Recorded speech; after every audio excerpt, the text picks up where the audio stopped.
এবারের ঘটনাটিও আলামিন আমাকে দিয়েছে এবং ঘটনাটির স্থান নড়াইল জেলার লোহাগাড়া উপজেলার শালনগর ইউনিয়ন। এটি একটি কবরস্থান রিলেটেড ঘটনা।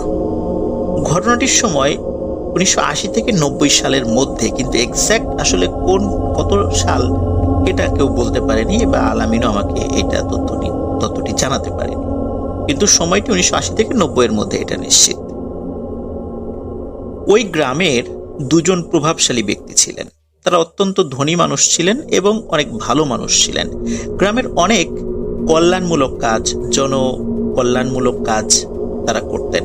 মসজিদ, মাদ্রাসা, স্কুল, কলেজ, অনেক কিছুতে তাদের অবদান ছিল। ব্যবসায়িক কারণে তারা অধিকাংশ সময় দেশে থাকতেন না। একসময় তারা সিদ্ধান্ত নেন যে গ্রামে যে কবরস্থানটি রয়েছে, শালনগর ইউনিয়নের কেন্দ্রীয় যে কবরস্থানটি, সেটি বেশ দূর হয়ে যায়। অনেক সময় মানুষ মারা গেলে এত দূরে গিয়ে তাদেরকে দাফন করতে অনেক কষ্ট হয়। তো কাছাকাছি যদি কবরস্থান করা যায় তাহলে সেটা খুবই ভালো হয়। তো ওনাদের বাড়ির কাছেই ওনাদেরই তৈরি করা একটি মসজিদ ছিল। এই মসজিদের পাশে একটি জায়গা, এটা ওনাদেরই ছিল। সেই জায়গাটা অবশ্য কোনো কাজে ব্যবহৃত হতো না। সেখানে অনেক ঝোপঝাড়, বাঁশ গাছ ছিল, কদম গাছ ছিল, এরকম অবস্থা ছিল আর কি। তো এই জায়গাটি ওনারা কবরস্থানের জন্য দান করতে চান এবং সেই অনুযায়ী পরিকল্পনাও চূড়ান্ত হয়। সিদ্ধান্ত যখন চূড়ান্ত হয় তখন এই দুই ভাইয়ের যিনি আম্মা ছিলেন, তিনি স্বপ্নে দেখেন, স্বপ্নে কেউ একজন এসে তাকে বলছে যে এখানে কবরস্থান করিস না, ভালো হবে না। উনি যখন সকালবেলা ঘুম থেকে উঠে বিষয়টি সবাইকে বলেন এবং তার দুই সন্তানকেও খবরটি পৌঁছান, তখন তারা বলে স্বপ্ন তো স্বপ্নই, এগুলো নিয়ে চিন্তা করার কোনো প্রয়োজন নেই। যে পরিকল্পনা নিয়েছি সেটা করব এবং এটা তো একটা ভালো কাজ, সওয়াবের কাজ, সুতরাং এখান থেকে পিছু হটার কোনো সুযোগ নেই। পরিকল্পনা অনুযায়ী কাজ শুরু হয়ে যায়। গ্রামে অনেক দরিদ্র মানুষ ছিল যেহেতু, তারা অনেকেই ফ্রিতে বাঁশগুলো কেটে নিয়ে যায়। আর যে বড় বড় মোটা মোটা কদম গাছ হয়েছিল, এই গাছগুলি গ্রামেরই একজন মানুষ, তার নাম হচ্ছে রুহুল আমিন, উনি একজন কাঠ ব্যবসায়ী ছিলেন। তিনি এটি খুবই নামমাত্র মূল্যে কিনে নেন। উনিও গরিব মানুষ ছিলেন, তো চিন্তা করলেন এই গাছগুলো কাটার জন্য তো অনেকগুলো শ্রমিক লাগালে তার খুব বেশি প্রফিট হবে না। তো এই জন্য চিন্তা করলেন যে যতগুলো শ্রমিক না হলেই না, ঠিক ততগুলোই নেবেন এবং উনি অধিকাংশ কাজগুলো করবেন। এরকমই পরিকল্পনা করলেন। যে রাত্রে উনি স্বপ্ন দেখেন, এই স্বপ্নটি ছিল এমন, কারণ এই রাত্রের পরের দিনই উনি গাছ কাটতে যাবেন, সবকিছু ঠিক ছিল। ওই রাত্রে উনি স্বপ্ন দেখেন কেউ একজন এসে বলছে, রুহুল, গাছগুলো কাটিস না, তোর ভালো হবে না, গাছগুলো থাক, এভাবেই থাক। রুহুল এই স্বপ্নের কোনো গুরুত্ব দেয় না। পরের দিন তার পরিকল্পনা অনুযায়ী গাছ কাটা শুরু করে। গাছ কাটতে থাকে। গাছ কাটার পরে সেই গাছগুলো টুকরো টুকরো করে, নিজেও অনেক কষ্ট করে সেই টুকরোগুলো উঠে ভ্যানে উঠিয়ে সেগুলো আবার শহরে সমিলে নিয়ে যায়। সেগুলো কবরস্থান তৈরি হয়ে যায়, সব ঝোপঝাড় কাটা শেষ হয়ে যায়। এর কয়েকদিন পরেই ওই গ্রামেরই একজন মানুষ, তার নাম হচ্ছে কালু, এই কালু নামের একজন ব্যক্তির লাশ দাফন করা হয়। কবরস্থানের পাশেই মসজিদ ছিল, পাঞ্জেগানা নামাজ সেখানে হতো, জুম্মার নামাজ হতো। ওই মসজিদে যারা নামাজ পড়তে আসতেন ফজরের, তো যেদিন লাশ দাফন করা হয় কালু মিয়ার, তার ঠিক পরের দিন ফজরের আজান হওয়ার পর অনেকেই মসজিদে এসেছে, আবার নামাজ হওয়ার পরে অনেকেই বাড়িতে চলে গেছে। কিন্তু কিছু মুসল্লি, ওনারা সূর্য ওঠা পর্যন্ত নিজেরা নিজেদের মধ্যে গল্প গুজব করছেন। সূর্য ওঠার পর যখন তারা বের হয়েছেন, তখন হঠাৎ দেখে এই কবরস্থানের ভেতরে প্রথম যে কবরটি হয়েছে কালু নামক একজন ব্যক্তির, ওনার কবরের পাশে মনে হচ্ছে সাদা লম্বা করে কিছু শোয়ানো, সাদা কাপড় দিয়ে ঢাকা। মুসল্লিরা কৌতূহল হয়ে কবরস্থানের ভিতরে ঢুকে তারা যেটা দেখতে পান সেটা দেখার জন্য অবশ্যই তারা প্রস্তুত ছিলেন না। তারা দেখেন কালুর কবর খোঁড়া, কালুর লাশটি কবরের বাইরে রেখে দেয়া। তারা নিজেরা আলোচনা করছিলেন যে আচ্ছা, এটা নিশ্চয়ই কোনো শিয়াল বা অন্য কিছুতে করে থাকবে। আবার তারা লক্ষ্য করলেন যে শিয়াল যদি করেই থাকবে তাহলে এই কাফনে মোড়ানো লাশের শরীরে কোনো ক্ষত নাই, কাফনের গায়ে কোনো ক্ষত নাই, একদম ঠিক যেভাবে লাশ দাফন করা হয়েছিল গতকালকে ঠিক তেমনই আছে। শেয়াল বা কোনো হিংস্র জন্তু যদি লাশ এখান থেকে টেনে তোলে, এরকম তো হওয়ার কথা না। কাপড় এক জায়গা থাকবে, ডেড বডি এক জায়গা থাকবে, লাশের গায়ে ক্ষত সৃষ্টি করবে, এলোমেলো থাকবে সবকিছু। কিন্তু মনে হচ্ছে খুব সুন্দরভাবে কোনো মানুষই এই কবরটি খুঁড়েছে, সুন্দরভাবে বাঁশগুলো এক পাশে রাখা এবং লাশটা একটা পাশে সুন্দর করে রেখে দেয়া। তখন কেউ কেউ বলেন মনে হয় কোনো লাশ চোর বা কাফন চোর এরা এই কাজটি করতে পারে। তো কাফন চোর যদি করে থাকে তাহলে কাফন তো নেয়নি, এটা কেন হলো?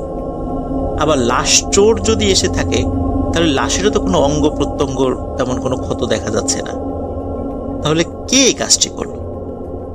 তখন তারা চিন্তা করে হয়তো বা কাজটি করার চেষ্টা করতে গেছিল, মানুষজন চলে এসেছে, এই জন্য মনে হয় পারে নাই। যাই হোক, গ্রামের আরো কিছু লোকদেরকে ডাকা হয়, ডেকে ওই কবরেই কালুকে আবার কবরস্থ করা হয়। পরের দিন ফজরের নামাজের পর কবরস্থানের মধ্যে আবারও সেম ঘটনা দেখা যায়। কালুর লাশ কবরের বাইরে ঠিক যেমনটা গতকালকে ছিল। মুসল্লিরা চিন্তা করে যে কে এই কাজটি করছে, কেনই বা করছে? কারণ যদি চুরি করার উদ্দেশ্যে, লাশ চুরি করার উদ্দেশ্যে করে থাকে তাহলে তো চুরি করছে না, কাফনও চুরি করছে না, লাশের গায়ে কোনো ক্ষতও সৃষ্টি করে নাই কেউ যে কোনো অঙ্গ প্রত্যঙ্গ কেটে নিয়ে যাবে, তাহলে কে এই কাজটি করছে? তারা বুঝতে পারে না। আবারও ওই দিনের মতো কালুকে কবরস্থ করা হয়। তৃতীয় দিন একই ঘটনা ঘটে। এবার গ্রামের লোকজন সমবেত হয়ে আলোচনায় বসে যে এই কাজটি কে করতে পারে। ওই সময়ে ওই জায়গাতে রুহুল আসে। এই 2 দিন কিন্তু রুহুল আসেনি এখানে, কিন্তু তৃতীয় দিন আসে। আসার পরে রুহুল বলে, যেহেতু বারবার লাশের মানে এই লাশটি কবরের বাইরে কেউ রেখে দিচ্ছে, এখানে কবর দেওয়ার দরকার নাই, অন্য জায়গায় কবর দিও। কিন্তু গ্রামের লোকজন বলে, কেন আমরা অন্য জায়গায় কবর দিব? যার মানে লাশটি এখানে দাফন করা হয়েছে কালুর, সে এইখানেই থাকবে। কিছু দুষ্টু লোকের কারণে তো আমরা এইভাবে একটা মানুষের লাশকে আরেক জায়গায় সরাতে পারি না। সেই সিদ্ধান্তই হয়, সেই সিদ্ধান্তই বহাল থাকে। কালুকে আবারও ওই একই কবরে রাখা হয়। অদ্ভুত ব্যাপার, চতুর্থ দিন কিন্তু আর কোনো ঘটনা ঘটেনি, একদম স্বাভাবিক। চতুর্থ দিন আর কালুর লাশকে কবরের বাইরে দেখা যায়। সবাই ভাবে যে ঝামেলা মনে হয় শেষ। এর কয়েকদিন পরে স্থানীয় আরেকজন ব্যক্তি, তার নাম হচ্ছে সমেদ, আসলে তার নাম হচ্ছে আব্দুস সামাদ, গ্রামের লোকজন তাকে সমেদ নামে চেনে। তো সমেদ নামে একজন ব্যক্তি, উনি মারা যান। মারা যাওয়ার পর তাকে দাফন করা হয়। অদ্ভুত ব্যাপার, পরের দিন একই ঘটনা ঘটে। সমেদের লাশ কবরের বাইরে, ঠিক যেমনটি কালুর লাশ ছিল। তারা চিন্তা করে আবার শুরু হয়েছে একই ঝামেলা, কে করছে এটা? খুব বিরক্ত হয়। এই খবরটি তখন বিদেশে থাকা ওই 2 প্রভাবশালী ভালো মানুষ, 2 ভাইয়ের কাছে পাঠানো হয়। তখন তারা দুজন বলে যে তোমরা এখানে পাহারা বসাও, কে এই কাজটি করে তাকে ধরো। পাহারার জন্য খুব সাহসী 4 জন করে মানুষ রাখো, এদের যত খরচ লাগে আমরা দিব, কিন্তু তোমাদেরকে ফাইন্ড আউট করতে হবে যে কে এই কাজটি করছে এবং এই ঘটনাটি বন্ধ করতে হবে। সত্যি তাই, সমেদ মিয়া মারা যাওয়ার পর যখন প্রথম দিন একই ঘটনা ঘটে, তাকেও ওই কবরে সমাহিত করা হয়। দ্বিতীয় দিন থেকে 4 জন সাহসী মানুষকে পাহারায় বসানো হয়। অদ্ভুত ব্যাপার, দ্বিতীয় দিন ফজরের আজানের সময় যখন মুয়াজ্জিন সাহেব এসেছে, তিনি দেখেন এই 4 জন ব্যক্তি কবরস্থানের মধ্যে বেঘোরে ঘুমাচ্ছে। তিনি আজান দিয়ে তাদেরকে ডাকাডাকি করার চেষ্টা করেন, কিন্তু কারোরই ঘুম ভাঙছে না। ততক্ষণে আরো কয়েকজন মুসল্লি চলে আসেন, তারাও তাদেরকে খুব ডাকাডাকি করে, তাদেরও ঘুম ভাঙছে না। ডাকাডাকির একটা পর্যায়ে তারা লক্ষ্য করেন যে সমেদের লাশও কবরের বাইরে। অনেক কষ্ট করে এই 4 জন পাহারাদারের ঘুম ভাঙানো হয়। ঘুম ভাঙার পরে পাহারাদারদেরকে জিজ্ঞেস করা হয়, তোমরা কি পাহারা দিলা? এই যে আজও তো লাশ বাইরে চলে আসছে, কেউ বাইরে রেখে গেছে। তখন ওই 4 জন ব্যক্তি বলছেন যে আমরা ঠিকঠাক মতোই পাহারা দিচ্ছিলাম। গভীর রাতে হঠাৎ এমন একটি অদ্ভুত সুন্দর সুঘ্রাণ আমাদের নাকে আসে, তখন আমাদের প্রচন্ড ঘুম পায়। এরপরে আমাদের আর কিছু মনে নেই। গ্রামবাসী তাদের এই বক্তব্যে আসলে সন্তুষ্ট হয় না, খুব বিরক্ত হয়। ওই দিনই ওই 4 জনকে চেঞ্জ করে পরের দিন নতুন 4 জনকে রাখা হয়। কিন্তু তৃতীয় দিনও একই ঘটনা ঘটে। ফজরের সময় মুয়াজ্জিন সাহেব এসে দেখে 4 জন ঘুমাচ্ছে, এবং এমন ঘুম যে তাদেরকে ঘুম ভাঙানো যায় না। পরে আরো লোকজন আসে, তাদেরকে ঘুম ভাঙানো হয়। তারাও একই রকম ব্যাখ্যা দেয় যে রাত্রে একটা অদ্ভুত সুন্দর সুঘ্রাণে তারা সকলে একসাথে ঘুমিয়ে পড়েছে। এরপরে তাদের আর কিছু মনে নেই। তৃতীয় দিন আবারও সেই রুহুল আসে। আসার পরে বলে, যেহেতু সমেদ মিয়ার সাথেও একই ঘটনা ঘটেছে, এনার লাশটা অন্য জায়গায় কবর দেয়, এখানে কবর দেওয়ার দরকার নেই। কিন্তু গ্রামবাসী তাতে রাজি হয় না। গ্রামবাসী উল্টো রুহুলকে তিরস্কার করে এবং তৃতীয়বারের মতো, ঠিক কালো মিয়ার মতো, সমেদ মিয়ার লাশও কবরে রাখা হয়। অদ্ভুত ব্যাপার, চতুর্থ দিন আর কোনো ঘটনা ঘটেনি। স্বাভাবিক। টানা বেশ কয়েকদিন হয়ে যায়, কোনো ঘটনা ঘটে না। এইভাবে প্রায় 1 মাস 1.5 মাস কেটে যায়। কারণ এই সময়ের মধ্যে আসলে ওই গ্রামে কেউ মারাও যায় নাই, নতুন করে কোনো কবরও হয়নি। লোকজন এই বিষয়টি একদম ভুলতেই বসেছিল। ওদিকে যেই রুহুল, যিনি ওই কদম গাছগুলি কেটেছিলেন, উনি শুরুতে অবিবাহিত ছিলেন। যখন কবরস্থানটা তৈরি করা হয় তখন অবিবাহিত ছিলেন। এই 1-1.5 মাসের মধ্যে, বিশেষ করে এই সমেদ মিয়া যখন মারা যায়, তার লাশের সাথে এই ঘটনা ঘটে যাওয়ার পরে 1-1.5 মাস যেহেতু হয়ে গেছে, এই 1-1.5 মাসের মধ্যে উনি বিয়ে করেন। একদিন রাতে ওনার স্ত্রী খেয়াল করেন যে রুহুল বিছানায় নেই। রাতের বেলা সাধারণত গ্রামের বাড়িতে যে সমস্ত ঘর বাড়িতে ইলেকট্রিসিটি নেই, একটি হারিকেন জ্বালানো থাকে। হারিকেনের আলোটি অনেক অল্প করে থাকে, ঠিক আমরা যেমন ঘরের মধ্যে ডিম লাইট জ্বালানো রাখি, ঠিক ডিম লাইটের কাজ করে সেই হারিকেনটি। হারিকেনের খুবই আবসা আলোয় রুহুলের স্ত্রী লক্ষ্য করেন যে রুহুল ঘরে নেই। তিনি চিন্তা করেন যে ঘরে নেই, গরমের সময় ফ্লোরে ঘুমিয়েছে কিনা। ফ্লোরের দিকে তাকে যতটুকু বুঝতে পারেন আবসা আলোতে যে রুহুল ঘরে নেই। উনি হারিকেনের আলো জ্বালিয়ে দেন, মানে বাড়িয়ে দেন। বাড়ানোর পরে অদ্ভুত ব্যাপার উনি লক্ষ্য করেন, ঘরের দরজা বন্ধ, কিন্তু ঘরের কোথাও রুহুল নেই। তার স্ত্রী ঘরের দরজা খুলে জোরে চিৎকার করে ওঠেন। দেখেন যে তার স্বামী মানে রুহুল ঘরের বারান্দার উপরে অচেতন অবস্থায় পড়ে আছে, সারা গায়ে ধুলো, কাদা, মাটি এগুলো মাখানো। তিনি যখন বারবার চিৎকার করছিলেন, এর মধ্যে রুহুলের জ্ঞান ফেরে। রুহুল তাকে বলে, এই চিৎকার করো না, থামো থামো। এই বলে স্ত্রীর মুখ চেপে ধরে, শব্দ করো না। তখন স্ত্রী বলে, তুমি বাইরে আসলা কিভাবে? ঘরের দরজা বন্ধ। বলে যে সব বলছি, আগে আমি গোসল করে আসি, তোমাকে সব খুলে বলছি। রুহুল গোসল করে আসে। গোসল করে আসার পর তার স্ত্রী তার শরীরে সরিষার তেল মাখতে শুরু করে। মাখতে মাখতে হঠাৎ তার স্ত্রী রুহুলের পিঠের দিকে খেয়াল করে দেখে রুহুলের পিঠে 3টি মোটা মোটা দাগ। 2টো দাগ বেশ পুরনো মনে হচ্ছে এবং একটি দাগ মনে হচ্ছে মাত্র হয়েছে। এই দাগগুলো এমন ছিল যে লোহার শিক পুড়িয়ে যদি গায়ে ছেঁকা দেয়া হয় ঠিক তেমন দাগ হয়ে যায়, ঠিক তেমন দাগ। তার স্ত্রী তাকে জিজ্ঞেস করে যে তোমার শরীরে এই 3টি দাগ কোথা থেকে আসলো? তখন রুহুল এই দাগের বিষয়ে কিছু বলতে পারে না, কারণ রুহুল জানতোই না তার পিঠে দাগ আছে। তখন তার স্ত্রী বলে যে তুমি বলো কেন এই দাগ হলো এবং এই যে ঘটনাটি ঘটলো দরজা বন্ধ থাকা পরেও তুমি কিভাবে ঘরের বাইরে গেলে? তখন রুহুল কিছু বিষয় বলে। রুহুল বলে যে এই যে কালু এবং সমেদ যাদের লাশ 3-3বার কবরের বাইরে রাখা হয়েছে, তুমি কি জানো এই কাজটি কে করে? রুহুল স্ত্রী বলে না জানি না, বলে এই কাজটি আমিই করি।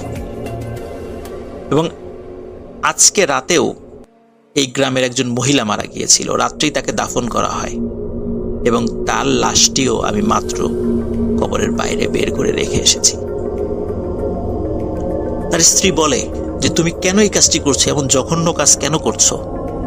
তখন রুহুল বলে যে আমি তো আসলে করি না, আমাকে দিয়ে করানো হয়। গভীর রাতে হঠাৎ আমি অদ্ভুত সুন্দর সুঘ্রাণ পাই। এই সুঘ্রাণ পাওয়ার সাথে সাথে কেউ আমাকে বলে রুহুল কাজের সময় হয়েছে, চলো।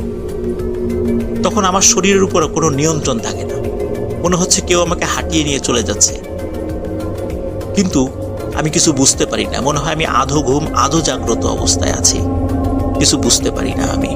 আমি হাঁটতে হাঁটতে সে কবরস্থানের কাছে চলে যাই। তখন কেউ বলে রুহুল কবর খোঁড়া শুরু করো। আমি কবর খুঁড়ি। কবর খোঁড়া শেষে কেউ বলে রুহুল লাশটি সুন্দর করে উঁচু করে কবরের বাইরে রেখে দিয়ে চলে যাও। আমি কবরের বাইরে লাশটি রেখে চলে যাই, কিন্তু চলে যাওয়ার সময় তারপরে আমি সবকিছু ভুলে যাই। তারপরে আমি সেন্সলেস হয়ে যাই। যখন জ্ঞান ফেরে তখন আমি দেখি আমার ঘরের মেঝেতে পড়ে আছি, অথবা ঘরের বারান্দায় পড়ে আছি, অথবা কলপারে পড়ে আছি। প্রতিবারই একই রকমের ঘটনা ঘটেছে, কিন্তু এটি আমি ইচ্ছা করে করি না। প্রিয় লিসেনার্স, পরের দিন সকালবেলা সত্যিই শোনা যায় যে ওই কবরস্থানে 3য়বারের মতো যে মহিলার কবর হয়েছিল সেই রাত্রে সকালবেলা দেখা গেল যে তার লাশটি কবর থেকে বাইরে বের করে রাখা, কিন্তু কে করছে গ্রামবাসী তখনও জানে না। এদিকে তার স্ত্রী রুহুলকে বলে যে এভাবে চলতে পারে না, এর একটা সমাধান দরকার। কিন্তু এই কথা তো কাউকে বলতে পারছে না। গ্রামের যদি লোকজন জানে যে রুহুল এই কাজটি করে, তাহলে কি অবস্থা হবে? গ্রামবাসী ক্ষেপে যাবে। তখন রুহুলের স্ত্রী রুহুলকে তার মায়ের কাছে নিয়ে যায়, মানে রুহুলের স্ত্রীর মা, মানে রুহুলের শাশুড়ির কাছে নিয়ে যায়। শাশুড়ির কাছে বিষয়টি বলে। শাশুড়ি একজন খুব ভালো হুজুরের সাথে পরিচয় ছিল, তিনি সে হুজুরের কাছে নিয়ে যান। তখন হুজুর বলে আসলে রুহুল যেই গাছটি কেটেছিল, কদম গাছ, এই কদম গাছে খুব শক্তিশালী একটি জিনের পরিবার বসবাস করত। তারা তাকে স্বপ্নে দেখিয়েছিল, কিন্তু তারপরও রুহুল সে গাছটি কাটে এবং ওই জিনেরা বলেছে রুহুল ঠিক যেভাবে গাছগুলো টুকরো টুকরো করে কেটে নিয়ে গেছে, আমার পরিবারকে ছিন্ন বিচ্ছিন্ন করে দিয়েছে, রুহুলের জীবনকেও আমি এরকম ছিন্ন বিচ্ছিন্ন করে দিব। এই জন্যই রুহুলকে দিয়েই এই লাশগুলি কবর থেকে উঠিয়ে রাখছে। এটা রুহুলের শাস্তি। আর যাতে মানুষ ভয় পেয়ে কবরস্থান আর ব্যবহার না করে, এই জন্যও এই কাজগুলো করানো হচ্ছে। এখন সমাধান কি? তখন হুজুর বলে যে আমি একটু তেল পড়া, ঝাড়ফুঁক এবং আমি একটি তাবিজ হাতে বেঁধে দিলাম। যতদিন হাতে তাবিজ থাকবে ততদিন ওর কোনো সমস্যা হবে না, কিন্তু খেয়াল রেখো এই তাবিজ যেন না পড়ে যায়। তাবিজ পড়ে গেলে তখন কিন্তু আবার রুহুলকে দিয়ে কাজ করানো শুরু হবে। রুহুল চলে যায় সেখান থেকে। মজার বিষয় হচ্ছে ওই কবরস্থানে আরো কবর হয়েছে এক বছর বা প্রায় 1.5 বছরের মধ্যে বেশ কিছু কবর হয়েছে, কিন্তু ওই কবরগুলোর সাথে আর সেই ঘটনা ঘটেনি। কবরগুলো স্বাভাবিক ছিল। গ্রামবাসী ভুলেই গিয়েছে যে এখানে আর কোনো পাহারা বসাতে হবে বা এই টাইপের ঘটনা ঘটেছিল। তাদের আর মনে নেই, তারা ভেবেছে এসব কিছু স্বাভাবিক হয়ে গেছে। এক রাতে গ্রামবাসীর কাছে খবর আসে যে স্থানীয় রঘুনাথপুর মাদ্রাসার যিনি মোহতামিম বা প্রধান শিক্ষক, নাম হচ্ছে হাফেজ মাওলানা মোহাম্মদ হাসান, যাকে সবাই স্থানীয়ভাবে সেলিম হুজুর নামেই জানে। তিনি সেলিম হুজুর নামে পরিচিত। অত্যন্ত বুজুর্গ একজন মানুষ ছিলেন এই সেলিম হুজুর। সেলিম হুজুরের জানাজাতেও রুহুল আমিন শরীক হন। সেলিম হুজুরকেও ওই একই কবরস্থানে দাফন করা হয়। দাফন করে রুহুল বাড়িতে চলে আসে। বাড়িতে এসে স্ত্রীর সাথে বসে খাওয়া দাওয়া করে শুয়ে পড়ে। গভীর রাতে হঠাৎ তার স্ত্রী এবং রুহুল একই সাথে সেই অদ্ভুত সুন্দর সুঘ্রাণ তারা উপলব্ধি করে। তখন রুহুল বলে যে এই যে দেখেছো, এই শুনেছ যে সেই সুঘ্রাণ কিন্তু পাচ্ছি, আমাকে আবার কাজে যেতে হবে, আমাকে আর কেউ আটকিয়ে রাখতে পারবে না। তার স্ত্রী তখন খেয়াল করে রুহুলের হাতে সেই তাবিজটি আর নেই, হয়তোবা কোনো কারণে তাবিজটি খুলে গেছে। তার স্ত্রী স্পষ্টভাবে বুঝতে পারে যে সে তার নিজের উপরও কন্ট্রোল হারিয়ে ফেলেছে। মানে তার স্ত্রীও যে তার রুহুলকে বাধা দেবে সে ক্ষমতা তার নেই। রুহুলের স্ত্রীও অর্ধ জাগ্রত অর্ধ ঘুমে এমন অবস্থায় চলে যায়। সে খালি কিছুটা দেখতে পাচ্ছে যে রুহুল চলে যাচ্ছে ঘরের বাইরে। ওদিকে রুহুলেরও একই অবস্থা, তারও শরীরের উপর নিয়ন্ত্রণ নেই। কেউ রুহুলকে বলছে, রুহুল চলো, কাজ শুরু করতে হবে। রুহুল চলে যায়। রুহুল কবরের কাছে যায়। কেউ বলে, রুহুল কবর খোঁড়া শুরু করো। রুহুল কবর খোঁড়া শুরু করে। কবর খোঁড়া শেষে কেউ বলে, রুহুল লাশটি উপরে উঠাও। রুহুল যখনই লাশটি উপরে উঠায়, হঠাৎ ওই লাশটি তার একটি হাত দিয়ে রুহুলের হাতকে চেপে ধরে। এমন ভাবে চেপে ধরে মনে হচ্ছে যে রুহুলের হাড় গোড় ভেঙে গুঁড়ো গুঁড়ো হয়ে যাচ্ছে। এরপরে রুহুলের কিছু মনে নেই। পরের দিন ফজরের সালাতের পর মসজিদের মুসল্লিরা দেখে যে সেলিম হুজুরের কবর যেটা রাত্রে হয়েছিল, এই কবরটি খোঁড়া। মনে হচ্ছে কবরের এক পাশে একটা মাথা দেখা যাচ্ছে এবং দুইটা হাত দুই দিকে ছড়িয়ে আছে। লোকজন তাড়াতাড়ি কাছে যায়, কবরের কাছে গিয়ে দেখে যে রুহুল কবরের মধ্যে একরকম দাঁড়ানো অবস্থায় আছে, কিন্তু দাঁড়ানো অবস্থায় ও কবরের একটা পাশে সে অজ্ঞান হয়ে পড়ে আছে, মাথাটা বাইরে এবং দুইটা হাত দুই পাশে দিয়ে সে অজ্ঞান হয়ে পড়ে আছে। এবং কবরের ভেতরে সেলিম হুজুরের লাশ খুব সুন্দর করেই রাখা আছে, ঠিক যেমন আগের রাত্রে যেভাবে রাখা হয়েছিল। রুহুলকে সেখান থেকে বের করা হয়, তার জ্ঞান ফেরানো হয়। গ্রামবাসী রুহুলের উপর প্রচন্ড ক্ষিপ্ত। সবাই বলে, রুহুল তুমি এরকম একটা কাজ করতে পারলা, তুমি এই কাজগুলো করতা? তখন রুহুল স্বীকার করে যে হ্যাঁ, আমি এই কাজগুলো করতাম, কিন্তু আমি করতাম না, কেউ আমাকে দিয়ে করাতো, আমি ইচ্ছা করে করি নাই। তখন গ্রামবাসীর মধ্যে কেউ কেউ বলে, তুমি নিশ্চয়ই তান্ত্রিক কবিরাজের কাছ থেকে টাকা খেয়ে কাফনের কাপড়ের কোনো অংশ কেটে নিয়ে যাইতা, বা কুফুরি কালাম করার জন্য তাদেরকে সহযোগিতা করতা, অথবা যারা লাশ চোর আছে, যারা মেডিকেল স্টুডেন্ট আছে, তাদের কাছে লাশ বিক্রি করার জন্য তুমি দেন দরবার করতা, বা তুমি এই কাজটি করতা, কিন্তু সফল হতা না। কিন্তু রুহুল সব কথা অস্বীকার করে। সে বারবার বোঝানোর চেষ্টা করে। কিছু কিছু লোক তো রুহুলকে মারার জন্য লাঠি নিয়ে চলে আসে, মেরেই ফেলবে, রুহুলকে পিটিয়েই মেরে ফেলবে। ওদিকে রুহুলের স্ত্রী খবর পেয়ে চলে আসে সেখানে, এসে সবাইকে বিষয়টি খুলে বলে এবং সাক্ষী হিসাবে যে হুজুরের কাছ থেকে তাবিজ এবং তেল পড়া পানি পড়া নিয়ে এসেছিল তাকেও তার রেফারেন্স দেয়া হয়।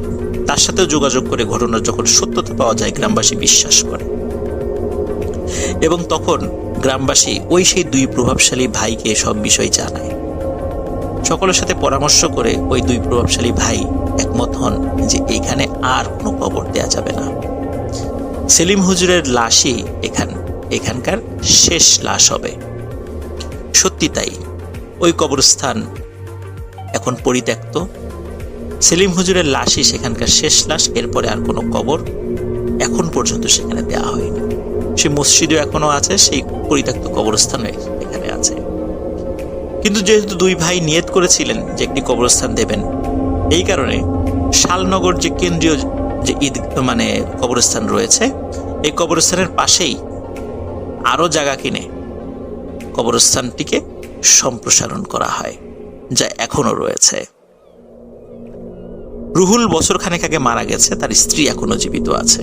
আর যে দুই ভাইয়ের কথা বললাম, সঙ্গত কারণে তাদের নাম বলছি না, যদিও আলামিন আমাকে তাদের নাম বলেছে। দুই ভাইয়ের মধ্যে এক ভাই মারা গেছেন, আর এক ভাই এখনো বিদেশে আছেন। কিন্তু এই দুই ভাইয়ের যিনি মা, যিনি প্রথম স্বপ্নে দেখেছিলেন, তিনি এখনো জীবিত আছেন। কেউ যদি ঘটনার সত্যতা যাচাই করতে চান, তাহলে নড়াইল জেলার লোহাগাড়া উপজেলার শালনগর ইউনিয়নে গিয়ে এই পরিত্যক্ত কবরস্থান সম্পর্কে যে কাউকে জিজ্ঞাসা করলে আপনাদেরকে তথ্য দেবে এবং দেখিয়েও দেবে। এই মসজিদের দীর্ঘদিন মুয়াজ্জিন ছিলেন রওয়াব মৃধা নামে একজন ব্যক্তি, যিনি আলামিনের নানা হন। আলামিনের নানার সাথেও অদ্ভুত একটি ঘটনা রয়েছে, যেটি এই সেলিম হুজুরকে কেন্দ্র করে। ঘটনাটি আমরা পরে আপনাদেরকে শোনাবো। সে পর্যন্ত সবাই ভালো থাকবেন, সুস্থ থাকবেন। আমাদের চ্যানেলকে সাবস্ক্রাইব করুন। আসসালামু আলাইকুম।